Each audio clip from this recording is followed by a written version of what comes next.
What's up, everybody? Welcome to the View from Jamestown podcast edition. This is episode 68. This is the February 2022 edition, and we are sitting down this morning with TCC President Robb Roach, VP of Sales and Marketing AJ Petrarca, and Latin American Operations Manager Javier Fernandez. Good morning, Ben. Good morning, everybody. Good morning. Good morning. Got the gang back together. Yeah, gang.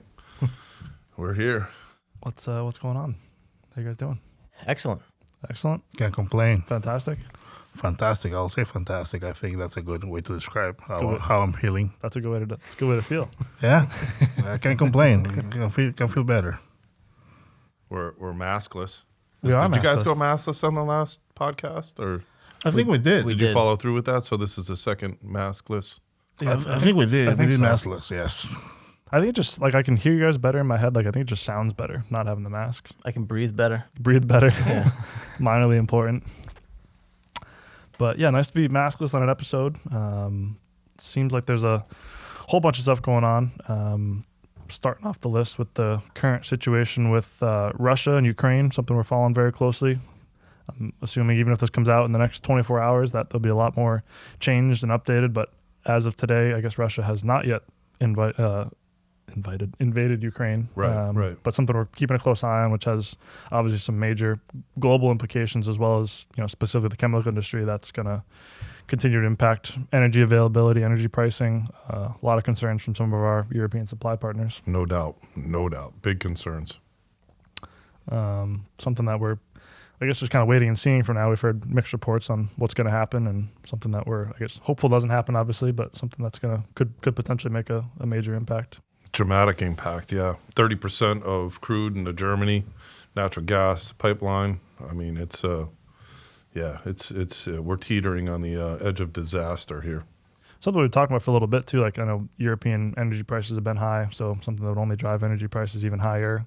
So would be an interesting situation for sure. Yeah, the last thing we need is another kink in the supply chain. So hopefully everything stays copacetic, but it's not looking like that's going to be the case. Yeah, it's been interesting with the mixed reports. They're pulling back, they're not pulling back. It seems like they're all still on the border. So hopefully it doesn't escalate any further. But I guess something to keep an eye on here over the next couple of days and weeks. Yeah, I think we're already in supply chain constraints because of the reshuffling of the global economy, and now we're seeing how that global economy will have impacts from close neighbors, and so yeah, as AJ said, this is not something we necessarily need right now, but I think with the amount of troop activity and the buildup on the border, I think it's inevitable. So maybe time to make some plans, and I think, Javi, for example, has already gone on a shopping spree. Yes, I went on a shopping spree last week. I got Gucci, Versace, Versace, Louis Vuitton, the whole night. 25 kilo bags of Gucci, Versace, Yeah, sacks of Versace. I bought several containers of different stuff, so I got green light. So we were in the meeting. I asked. You got the blessing. I got the blessing. Your wish list, right? I have several products on my wish list, and I half of them I got. So I'm very happy about it. Like a kid on Christmas morning. Yeah. It's like Disneyland. This is amazing. We'll get there in a minute. We'll have the featured products. Don't worry. Okay. I think one interesting thing to note with the Russia situation is that it's impacting natural gas and crude oil so far up the supply chain from what most people are paying attention to, that you got to evaluate what's happening with natural gas and crude oil, which then will filter down to benzene and propylene, and then go down to, people are 5, 6, 7, 8 steps removed from oil and natural gas. So it's really up to a lot of people to try to navigate what that's going to do on their pricing and supply chain. It'll be interesting over the next couple of days and weeks and months, if this does end up happening, what's going to happen specifically on how it's going to impact people's pricing. Yeah, I mean, we're already at probably the peak of chemical pricing that I've seen in my career, and probably in most folks' career. And now to have the energy values increase, to your point, and that'll have certainly an uptick on pricing. And if all of a sudden there's a drop in available gas and oil from Russia for our European producing partners, that's going to be more constriction in a post-COVID forthcoming post-COVID economy. Yeah. I mean, we already saw the demand, the outrageous demand of last summer when people thought that things were getting better. Imagine right now we're sitting here maskless. We're maskless at our campus. We're not doing temperature checks. We're not working from home. So things are getting normalized, and to have that, what could be forthcoming could be obviously could change between the now and when we even put this out. It could major impacts, and I think that's why Javi says I'm going on a shopping spree. All right, let's do it, because I think it's better than procrastinating and buying right now. I mean, this this impact could be more significant than the whole we've been doing with COVID for the last 2 years and the intricate impacts from that. But like this one thing, if this happens, the severe lack of gas and energy in Europe could be more disastrous than COVID was, depending on what happens. Yeah, and people want to focus. I mean, we are in America here, but people want to focus on inflation in America. It's not just America. This is global inflation, And if you think about it, I always remember, especially in the first 20 years of my career, my father would always talk about how chemistry sold in the 70s is the same price as it was in, say, the early 2000s, even mid 2010-ish. And that never really rang a bell with me until now, where we're starting to see the resources depleting. And that alone is raising these values of these resources, natural gas, oil, et cetera. We're seeing a depletion in them overall. We've consumed, humans are rats just consuming constantly. And we're seeing that depletion. And that's creating some inflation. And also, back to my reshuffling of the global, we're no longer friendly with China. Like, Trump didn't like China. Biden's continuing it. Now they're aligning with Russia. All these things where we were dependent on these supply chains are no longer there. Yeah. Not only because of the depletion of resources, but because we can't get along. So it's hard to manage a global economy, and people need to understand that. And back to what we're talking about here today is make protocols, make good contracts, supply chain, look at it, and, to fan our flames, align with folks like us that'll keep your supply chain secure. We'll do that. Have suppliers that go on shopping sprees like Javier to hedge their bets. Of course, diversify. Never single source. Have multiple sources. That's the key. The last thing you want to do is single source. And we kind of joke about it a little bit, but it's a serious thing, having a new source of something and having material in stock that we hadn't had before, and a new supplier in the States having this material. So it's a great kind of hedge on supply here, and something for sure. That's good for just supply and security of supply in just general. Healthy. Yeah. So a lot going on the global front. One thing AJ mentioned in the beginning was kind of the kinks in the supply chain. So speaking of kinks in the supply chain, we saw the protests this week with the U.S. and Canada truck drivers and that bridge going between the U.S. and Canada. I didn't realize how big of a land crossing that was. I guess it was the biggest land crossing, something like 8,000 trucks per day, which is 25% of all land transit between the U.S. and Canada, which was a crazy fact. Obviously, I know, AJ, you manage one of our major products that comes out of Canada, so something we're keeping a close eye on. But even beyond that, it had major implications for automotive production and everything like that coming in the Midwest. So one more logistical thing to keep an eye on. I guess the protest is over now, and they've cleared the bridge, but it came on real fast, had a major impact. It's amazing how kind of delicate the supply chain can be in some cases, and how quickly something can come out of nothing and play a role. Yeah, I was talking to somebody earlier, I guess late last week, and they were actually happy. There was a couple Toyota plants in Canada that had shut down because of what was going on at the border, and gave them a chance to catch up on their production. Interesting point. Yeah. The downstream demand was off, so they could actually play catch up, which they hadn't been able to do basically since since COVID started. So you got to mix in a good protest every now and then, and let you catch things up. I don't think any freight provider will put that recommendation in play. No, I don't think so. Yeah, but if there is one positive thing out of it, that may be a positive, that some folks are able to catch up on inventory, which has been a problem for a while.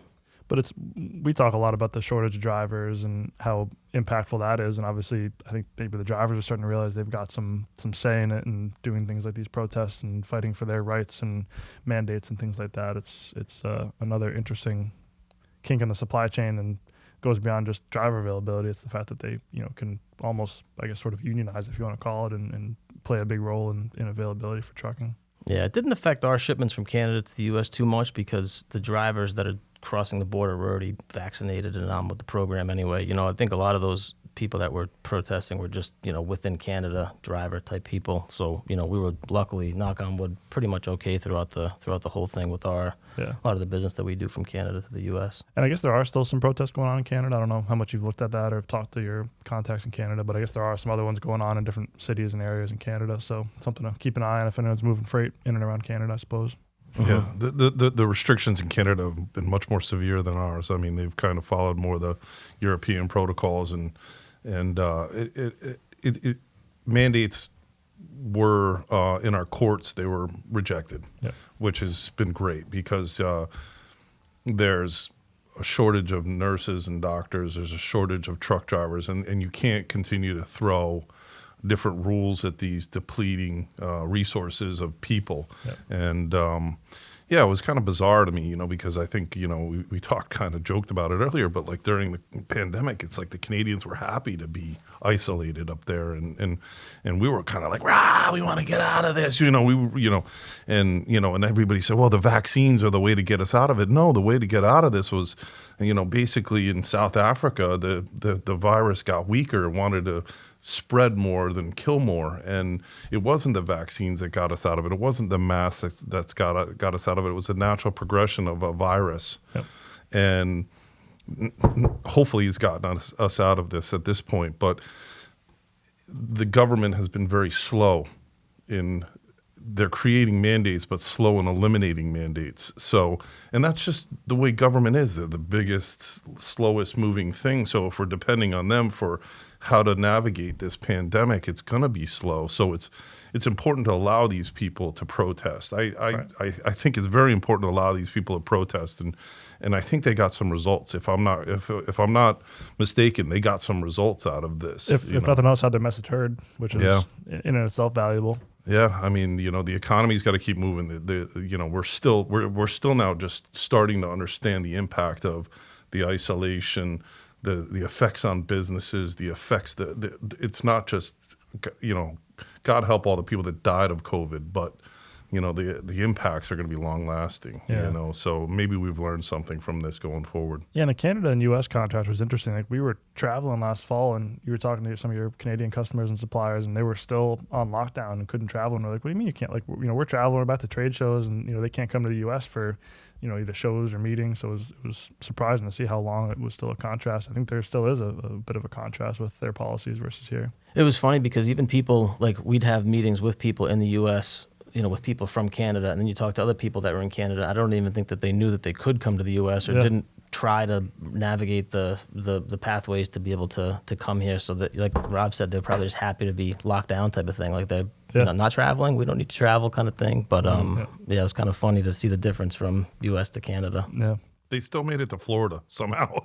Yeah. They still got to Florida. The Canadians did. I don't know. They all ended up there. But I mean, not to beleaguer the point of the COVID, but now you're seeing countries that were on such severe lockdown have a massive spread of, you know, people getting very sick because they never did get sick in the first, second, third wave. And so this, you know, so we're still going to see impacts from this for quite some time. I mean, you look at like South Korea, of all places, you know, well, they were COVID-free a lot of this whole pandemic, but now it's just everywhere, you know. So we're still going to see impacts from this for quite some time, and hopefully we're on the slide out of this. But yeah, I'd like to think so. I'd like to think so too.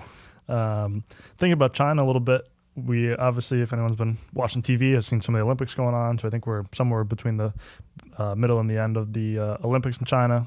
Obviously, China's spring holidays behind us now, being mid-February here. So it seems like China's eased up a little bit. You know, back in, I guess, late January when all this was upcoming, you know, we were already being told that shipments wouldn't ship till late Feb or early March. But obviously, we're now mid-Feb, so I think we're starting to see a little bit better availability, if I'm not mistaken, on at least getting material out of China for those that are still using China as a supply source. Yeah, it seems like availability is improving somewhat. I'm not seeing much relief in pricing yet on most products. Like, prices are staying high. I think ocean freight's still staying pretty high and stable where Pretty it's at. high. Yeah, I think it's going to take some time to catch up before we start seeing any kind of decreases, really. We're not seeing much relief in prices yet, but it seems like availability is improving a little bit. And I think in a world where availability still kind of trumps pricing and high ocean freight and things like that. Obviously, the availability is a good thing. Obviously, I think everyone would like the ocean freight to come down a bit, but the fact that we're at least able to get material from China and shipped is good news, I think. Yeah, I saw an article, I think just yesterday, that there's so many contracts for ocean freight that have been put into place recently for like long-term, multi-year contracts that it's supposed to keep prices pretty high. Makes sense. Just because people locked in at these high prices, there's no need to decrease them. So that one article was predicting them to stay high for at least a few years. The logic makes sense. I could see it. Javi, how about coming from other parts of the world? How's the shipping schedules been? Still seeing delays or stuff been okay? A lot of delays, a lot of rollovers are happening, but we are managing through. Yeah. Doing the best we can and delivering the news as soon as possible. That's the best thing we can do. Because it doesn't age well. They don't age well. It's not wine. It's not wine. Bad news are not wine. How about the rest of Mexico, Latin America? What's the general consensus? It has been very busy. A lot of import-export has been very busy. So knock on wood. So it has been very, very busy. We have been importing different chemicals from Chile, Colombia, Brazil, Argentina, Bolivia, and been selling to different countries. We have some challenges on freight, a lot of rollovers, so we had to air freight some, and that's something that you don't like to see. No. But otherwise they would have shut down. Right. But that's more expensive than that's more expensive than the air freight. So we had to air freight a couple of totes of this chemical. But they kept running. So that's at least good. That's all that matters. Yeah, and then all of the other plants are running fine. People are getting back to work. A lot of them are hybrid, back to the offices. The administrative people, the office people. I mean, the people at the plants are there. But they're in a hybrid, 3-3-2 or 2-3, depends on the company. Yeah. So people are more likely to see you now. So I'm announcing my first trip to Mexico. Yeah? Yes. You heard it here first. You heard it here first in the podcast. Send them a WhatsApp to set up a meeting. Georgia, where's the WhatsApp? Send me a WhatsApp. WhatsApp me. I'll be going to Mexico in May. I'm very excited to see my friends, my Mexican friends. I haven't seen them in a while. So they're back at the offices because they were working from home for the longest time. So now they're back at the office. So you'll meet them at offices or plants versus having to do lunches and stuff. Yes, cool. 2 months heads up to boost tequila, production. I got my plans. Más cervezas. Más cervezas, por favor. No, it's exciting though. It's exciting to feel like stuff's getting back to normal. We're talking about trade shows that we'll talk about in a second that are coming up. So it feels sort of normal, which is a nice feeling, a strange feeling. Yeah, for sure. And there are a lot of plans turnarounds for the most products that we do, that we buy, are coming up in the next few months. So we are planning accordingly. We're buying ahead, or we're planning. We're doing a good job, I think, about planning ahead. Yeah, good.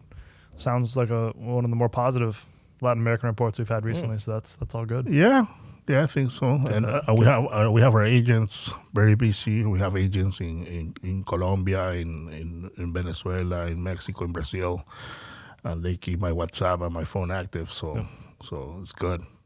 Get that first class seat all warmed up for you. Yes, yes. Hopefully my upgrade goes through. But no, it was a great update. Obviously, talked a bit about the freight part there. Glad to have the logistics company coming back up here for a freight update. So we'll give it over to Jamie from the logistics company. Have Jamie on for the first time this episode here. So we'll give it to Jamie from TLC for a freight update. Hey, Jamie, what's going on? Morning, Ben. How's it going? Welcome to the podcast. Thanks for having me. I know you're here somewhat against your will, but appreciate Still a little more exposure from TLC. It's nice having a new face from the logistics company on here. Yeah. Your very first ever podcast? You were doing a podcast before? First ever podcast. Beautiful. Thank you for taking some time and joining this morning. I know we've had Joe Hasenfratz on a couple past episodes, but obviously your first time coming over from TLC. So maybe just to kick it off, I want to give a little background on yourself and your role at TLC, and maybe a little intro on TLC as well if someone hasn't seen some of the past episodes. Yeah, so I'm Jamie. I work at the logistics company. We're a third-party logistics freight brokerage. We handle, truckload shipments, LTL shipments, international, ocean freight, rail cars, transloading, packaging. We kind of do A little bit of everything. a little bit of everything there is. Handle some of the worst commodities there are in terms of hazardous shipments and things, and some food grade type stuff. Sure. We really do a little bit of everything. Sure.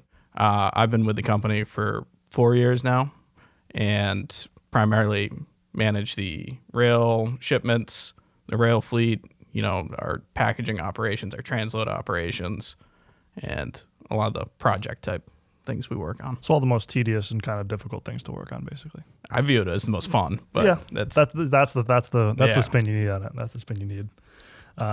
But yeah, again, thank you for taking some time. Always nice having a dedicated freight part on the podcast. I think people appreciate some of the more in-depth insights versus what we're able to provide on the TCC side. Jumping right into it, I think coming into the 4 kind of core categories that TLC focuses on. Obviously, one of them is international freight, as you mentioned. So importing, exporting, kind of status of moving freight around the ports. Obviously, has been a big contentious thing the last 6 months, 12 months. There's obviously been a lot going on with the ports, but maybe since New Year's or so over the past couple weeks, how's the situation been with either importing or exporting, moving around the ports? Yeah, absolutely. So it's been, obviously, as I think a lot of people are aware of, even outside the industry now, the general supply chain issues across the world have been difficult for the last few months. And right now, I would say that the ports in general, we're still seeing a lot of congestion. We're still seeing a lot of issues with getting containers out of ports on time, and a lot of issues with containers going back into, to be returned overseas. There's basically a stockpiling of empty containers in storage depots near the ports. Sure. That's causing, just the trickle down effect onto loaded shipments getting delivered because you have no place to send the empty. Yeah. Any ports worse than others, or is it kind of a consistent congestion really across the board in the U.S.? I would say right now it's really just a consistent congestion across the board. You do, it ebbs and flows. Some days, different ports might be better than others, but overall, it's the entire country general at this point. congestion. Yeah. And I think we've talked in the past in some of our other meetings on the best recommendation you can kind of give is just to make sure your freight's as close to the end destination as it can be, using different ports in the U.S. based on where it actually needs to end up. That's still kind of the overwhelming advice that you give to somebody. Yeah, definitely. Long haul shipments are more and more becoming a thing of the past at this point. Yep. And especially when it comes to importing and exporting, you really want to get to, even if it's not an ocean port, if you can get it to a rail yard, if you can get it to the closest, they call them inland ports. Mm-hmm. It's basically a big rail terminal. They bring all the containers in directly from the ships and then, get them into middle of America, wherever it needs to go. Sure. And that's the best way to do it. And you mentioned the long haul piece. That's kind of a nice segment right into the truck freight piece of this. Obviously, liquid bulk trucks or full dry vans. How has that been? And you mentioned the long haul thing. I think we've talked recently like that. What is considered a long haul seems to have kind of decreased a little bit. But maybe, I don't know. You obviously know better than I do. But what used to be considered a long haul was X miles. Now it's less so, and it's difficult finding trucks to go anywhere above that threshold. Yeah, I mean, I would say there isn't a consistent threshold. It really depends on what you're shipping. So liquid bulk might be different from drayage. Drayage might be different from regular dry vans. LTL obviously is easy just the way it's set up. Yep. It has its own struggles, but nothing really distance-wise. Yep. So, yeah, drayage, you're really looking at anything over maybe 300 miles is deemed a long haul at this point. Liquid bulk, anything over like a day and a half transit. Okay. Which is somewhere around 700 miles. Okay. And, dry vans, you really run into issues when you're, talking about 3 days. So just estimate like 500 miles a day. So like on the liquid bulk, say you had to move a load from A to B, that's going to take 3 days. How do you do that? You have to look at intermodal. Is it just a smaller pool of drivers that are willing to go that far? What's the recommendation for some of those historical kind of long haul ranges? So overall, I would say it's just a smaller pool. Okay. What some companies are looking at doing, and it has varying degrees of effectiveness right now, is what they call daisy chaining trailers along, which is they'll just use a pool of short haul drivers, and they will have basically a different driver will pick it up, then will deliver it. They'll move it between their own terminals and their own yards, and they will, pick up, drop it at Terminal X, have someone move it to Terminal Y, Sure. and then deliver from there. Which obviously adds some intricacies with potential delays and confusion and whatnot. Yeah, there's definitely more potential for delays, especially as people are, kind of piloting it. Yep. But it does have a more, if they can get it to work, it's a more consistent effect. Sure. Maybe, I guess, a good example of getting a little more creative with supply chains and trying to make it work with what we're given here. Yeah, it's really, the name of the game right now is really all about flexibility in the supply chain. Flexibility on carriers' parts, flexibility with shippers, flexibility with receivers. It's really an all-encompassing thing right now. And you mentioned the LTL piece a bit too. Obviously, that's a very unique supply chain in itself with varying LTL deliveries.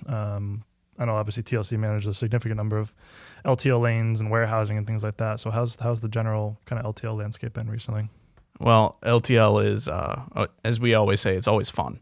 You get, because of... That's a nice positive spin. Yeah.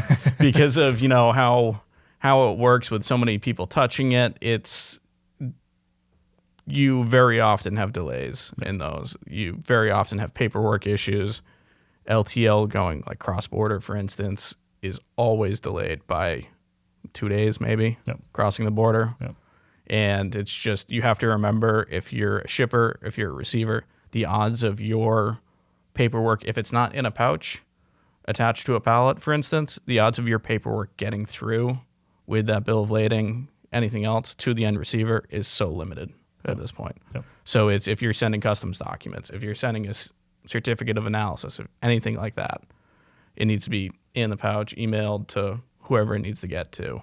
Now, That's the best way. Would you go so far as to recommend customers look at more full truckload type of deliveries? If, say, you use 5 pallets a month, taking 20 at a time versus doing 5 a month, or was it not that far? It just kind of has its own intricacies. What would you recommend on the LTL side?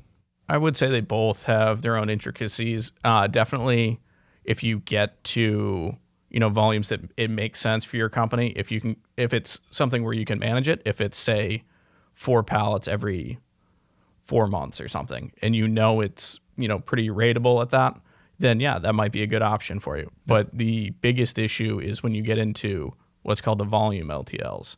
Those are the hardest. When you're only trying to move, it's usually over 10,000 pounds. So if you're trying to move, say, 6 pallets at a time, that is a difficult number to move. Okay. Just because you end up with so much more space taken up on an LTL trailer. And then they're trying to match that up on the back end with other things that fit with that. Sure. And it's just, you're better off either going 2 or 3, 4 pallets maybe, or with the truckload, as you mentioned. Yeah. So that's a good kind of basis that we haven't really talked about in the past, but a true LTL shipment, I guess, is call it less than 5 pallets. Once you kind of get above that, you might start looking at full container loads or dedicated trucks and things like that. Yeah, there's definitely a sweet spot of like 5 pallets or less that's Sure. LTL. Sure. And then once you get over that, then you start getting into the volume truckload part, which is difficult. Yep. And then really once you get to 20,000 pounds anyways, you get to requiring a full truckload. So I would say if you can steer yourself out of that volume section as much as possible, that's probably where you'll have the best success. Sure. Interesting. Learn something new every day. And your bread and butter, kind of to wrap this up, is obviously the rail piece of it. I know early on in COVID, when trucking was really, really delayed and COVID was an issue with truckers, not that it's not today, but when it really became an issue kind of right when COVID started, a lot of recommendations were pushing towards intermodal and rail as kind of an alternative source. And I think that very quickly got backed up and kind of bogged down a bit. But what's the kind of general status of rail deliveries, both intermodal deliveries as well as dedicated, rail liquid tankers that I know we're doing a lot of? I would say that rail right now is about as congested as I've seen it. Yeah. So because of what you're talking about, that push to move everything by intermodal, and this is kind of what we see in supply chains in general, is when you have such a large push to move things to a different method of transportation, to a different source, then that then gets overwhelmed because you're shifting, all the extra volume onto that. Sure. So definitely intermodal shipments, we're seeing huge delays right now. Especially going, those like cross-continent type shipments going, say, like Vancouver to Montreal, things like that, or Los Angeles to New Jersey. Which is where people probably are looking at it because it exactly might make financial sense. Those are usually the best lanes for it. but right now your shipment might roll by 2 weeks. You may have it loaded in a container, and that rail booking may get pushed out by 2 weeks. Yep. As far as rail in general, when it comes to transloading, liquid bulk, dry bulk, everything like that, and direct rail shipments, there are still definitely delays in, the car shipments themselves because, again, rail's just being pushed as an alternative, and it's a good one. But yeah, there are still plenty of delays with just getting the trains moved. Yep. Just due to the sheer volumes that are being moved right now. It is still, especially for long haul shipments, I would still definitely recommend it. Yep. Especially for liquid bulk, if you can pool, transloading, if you can pool enough orders together on the other end, if you can, if your customer, if they take as much volume as a rail car in a, decent amount of time within maybe a month, Sure. then I would look for it. Look at it. That's 4 trucks Right. usually. Right. But yeah, I definitely keep looking at it. Yeah. I think that's a great overview and everything kind of going on. Any final words of expertise or recommendations for anyone listening on the freight side, or, regardless whether you're looking at LTL or up to rail cars? Is it, I know we've kind of been pushing flexibility. Is that the key recommendation? I would say for me, it's definitely try and be as flexible as you can. And, plan out as much as you can. And planning out with the flexibility piece doesn't mean that, everything's going to necessarily go as planned, but plan out with some flexibility if possible. Yep. And I guess definitely just understand as a whole that everyone's dealing with the same thing. If you're talking to trucking companies, if you're talking to shipping companies, trucking companies, whoever you're talking to, odds are they're just as frustrated with everything going on and trying to work their way through it as anyone else. Yep. Customers, receivers, shippers, truckers, it's frustrating for everyone right now. Not just so it's just something we always have to remind ourselves of. It's very important to remember that everyone's in it together at this point. So awesome. Well, appreciate you taking the time. I think it was a good overview, good episode. Hopefully we'll have you on another episode here soon. Yeah. And we'll talk to you soon. All right. Thanks. Thanks, Jamie. Moving along, price updates and trends. We're obviously mid-Feb here, so starting to think about what happened in February and looking ahead to March a little bit. Obviously, closely monitoring as we talked about before, the crude oil, natural gas situation, both in Europe and in the U.S., how that's going to globally impact things. Obviously, availability continues to impact pricing. We've seen crude oil jump up a good bit here. Benzene's jumped up from where it settled in the February contract market. So seems like things are pointing up for March. You guys seeing a lot of the same? Yeah, just checking oil prices, 93, 94-ish. You haven't seen this since, 2010-ish, somewhere in there. So, yeah, I mean, there's, the chain will be impacted, no doubt about it. Yeah. And I think, obviously, crude oil, natural gas keeping things high, availability improving a little bit, but we'll continue to keep things a bit tighter as well, it seems like. Yeah, I think more than availability, it seems like logistics are still keeping things tight. Like a lot of folks are still having problems with bulk tank trucks and, just things moving slow. And I think that's still driving a lot of availability issues, or just logistic related. Yeah. Yeah, so we'll keep a close eye on what's going to happen here for March. But I think all signs point a bit up at this point, it kind of seems like. Yeah, it looks like propylene values will increase. Benzene remains high. Ethylene will probably increase some. But yeah, I would say that we're hearing for March, already some folks mid-month on some OXOs have been announced. We're seeing March 1st increases being chalked up now mid-month for March 1st. So yeah, I think that there's, back to our point in the first part of the podcast, you're just going to see energy values continue to trickle down and increase prices. Good time to stock up if you've got the space for it and get the trucks in there. True. Place your orders now. Place your orders now. Yep. So now the part that everyone's been looking forward to. Javi, you want to talk about your shopping spree? Okay, so yes, I've been buying a lot of chemicals from different parts of the world. Some existing products, some new products. Some existing products, some history. Yeah, so we have done some of those products in our past. Some of the products are D-L malic acid. It's a food additive. It's Fumaric acid, also another food additive. They're kind of tight, but we'll have it on the way in 6 to 8 weeks. They're on the way. We'll stock in the Northeast. Hit me up for some pricing. And also we're bringing some plasticizers, DIDP in drums. That'll be stocked also in the Northeast, and DINA. Also a plasticizer will be stocked in the Northeast. So we'll be sending constant contact probably with putting our marketing folks to work, Benny. Don't look at me. So the malic and the fumaric, that's a tartrant. So you think of like Sour Patch Kids, you know, they add a little fumaric or malic in there, and that gives you that hit on your tongue that's like a ooh, you know. And Or like salt and vinegar chips, that's the malic acid. That's the malic acid. that's a malic acid, Yeah. yeah. So it's got a very unique flavor profile if you use it in a food application. Of course, fumaric, you can make polyester resins out of it, and there's quite a few different applications that fumaric's use, downhole, things like that, and malic as well. You know, there's some industrial applications for it, but obviously this is USP, FCC. Yeah, FCC, USP, halal, kosher. Okay, so it's all food grade. All food grade, all the certifications that you need. Yeah.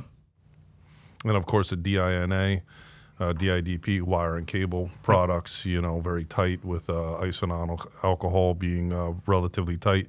Cost of adipic acid going up, good time to buy. DIDP, of course, there's only really one producer of isodecyl alcohol here domestically. It's nice to have alternatives, and with freight, Absolutely. having things in packaged drums and totes, sometimes you can move it when you just can't move liquid bulk. So I think it's a good plan. So we spent hours talking about it before just Crunching the numbers.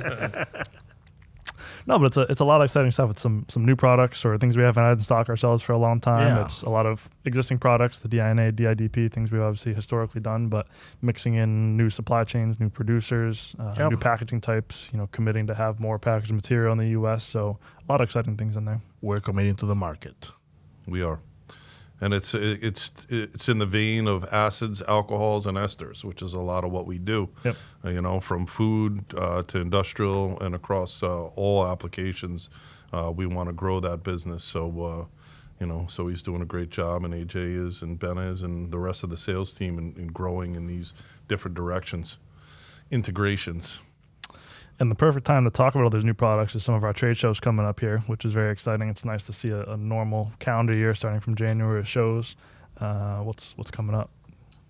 I'm gonna quiz you off the top of your head. I'm gonna have my notes here and see. I have a tough time with the name of this next one. It's the Specialty and Custom Chemicals America in Fort Worth. I believe Not so. bad. Believe They need so. like a short AFPM. They need like a little Well, but- and they're similar enough with the Acronym. Charleston one, but they're also like different enough. We got to think about which one's which. yeah, they need to come up with a clever acronym. That's Yeah. that's what they need. But we'll be in, like the rest of the chemical industry. Everything's got acronyms. Yeah, yeah. What's one more? But yeah, we'll be there. I think Ben, myself, and a few other colleagues. I know Sean Harrington, Corey Mullins, Steve Friedewald, Yep. Joe Hassenfratz from Logistics Company. Logistics I think Company he's going will to be be there there. as well. So looking forward to Fort Worth. It's a great city, and that's a great little show. So Good crew. we're looking forward to that one. We just talking about this. This is the third one, right? That's a good question because we missed last year. Because And we had the 1 year at the different hotel, then we stayed at the Trade Show Hotel. So it was at least, I think, two. this will be And our this will be third the- this one. will be the third. Yeah, I think it's the third one. third one, Yeah, yeah. because we were there from the jump. So yeah, this will be the third one. So looking forward to it. They run the Charleston one in July. That's been going on for a lot of years, and then started the second one, I guess, three shows ago now. So Yeah. I remember off the bat, it was 90%, booked and attended, and really, really good attendance for that one. So. Yeah, I was checking out the attendee list yesterday. It looks pretty heavily attended. Like even just yesterday, there were a bunch of people registering. So folks, it looks like it's going to be a well attended event. Looking forward to being there. And then obviously we've got the AFPM coming up back in its normal time slot in March. So actively setting up meetings, booking our golf outing, booking our cocktail party. That's the last week of March, back to the normal schedule. So looking forward to that. Hopefully people have seen our emails and posts on LinkedIn and whatnot. Yeah, but if you haven't seen it, We met with Nicole before this, Ben. She was saying we're getting booked up. So, make sure you reach out if you're a producing partner, customer, or want to be. We've got the golf event. We've got the cocktail party on Sunday at Ruth Chris. We've got meeting spaces open. So yeah, now's the time because we're only a month away. Crazy, it's coming up fast. Yeah, Coming up it's fast. crazy. And then essentially back to back with the AFPM, we got the coding show. Normally every 2 years. So obviously we missed the 2020 version, so we're on the 2022 show. We'll have a booth there as well. Good contingent going down to that show. Looking forward to getting back to the Chemicals America is a good one. It's kind of a more boutique, sort of nice compact show. Obviously, coding shows, large scale, massive booths and whatnot. So it'll be good to get back to a show like that as well. And not have to set up our 30 by 30 booth this year. Have a bit of a more reasonable space, which will be a nice change of pace. Yep. And that's obviously all mixed in with just general travel. I know you're thinking about going to Asia and Europe, later on in the year. Obviously talking about going back to Mexico here soon. Yeah, So. I'll be at the UTECH. I'll be at the Middle Eastern Coding Show in Dubai. I'll be going to the K Show in Dusseldorf. Yep. EPCA. EPCA is now on. I heard October 4th through the October 7th 4th to the 7th. in Berlin, right? In Berlin, we'll be there. Yeah, I mean, if it's on, we haven't seen anything official. Nothing official, but yeah, from our Contacts in contacts Europe. in Europe, we have heard the unofficial dates yet. So I'll be at UTECH. I'll be at the Latin American Coding Show in Mexico in July. So a lot of paints and coatings, my expertise. Yeah, a lot coming up. It's exciting to see all the travel. on the Yes. books. Wrapping things up. That was a good episode. A lot going on. Lots to focus on. Seems like some new stuff, which is, maybe not all good things, but new things to talk about and new things going on that are impacting the market either positively or negatively. So a lot of good stuff going on. A lot of talking points. Anything else to wrap things up? No, I think we did a good job. I think we covered most of it. Javi, good. Good, exciting news. I'm excited with my shopping spree. I have a few other projects I'm working on. So next episode, I'll keep you guys posted. Stay tuned. Stay tuned. Yeah, it was nice to see without me on the last episode. You guys held it down, did a great job. And now I'm announcing my retirement from Nope, the nope. Not off the So hook. now I'm off the hook. I had COVID last time, so I couldn't be on. So maybe I got COVID forever from here on out. No. That's not working that way. All right, I tried. We need you. Oh, thanks. Appreciate We're that. gonna get to the point. Just give me in the episodes. We're all going to resign from the podcast. No, but great episode. A lot going on here. Got a couple fun things coming up or that have come out recently. We have our regulatory episode that has Karen and Caitlin on that episode. So that's up on our YouTube channel. We had a bunch of clips, which is a nice new addition to our content here. So we'll have clips for the various topics that have been going on with the regulatory episode. Also continuing to work with our producing partner, Evonik, on a phthalates and plasticizer specific episode. So excited for that one. Hopefully coming out before AFPM. So lots in the works. Obviously, keep an eye on our emails. We'll talk about our new products that are coming out as soon as we have some updates on inventory and dates and whatnot. But as always, appreciate you for I can't talk this morning. Appreciate you for listening or following along on the video versions if you're checking out the video versions here. But listen, please listen. Please, yep. I'd rather you listen. Thank you to Kettlebottom Creative as always for the production of the episodes. Thank you, guys. And we'll catch you on the next episode. Thank you, Ben. Thank you. Ben.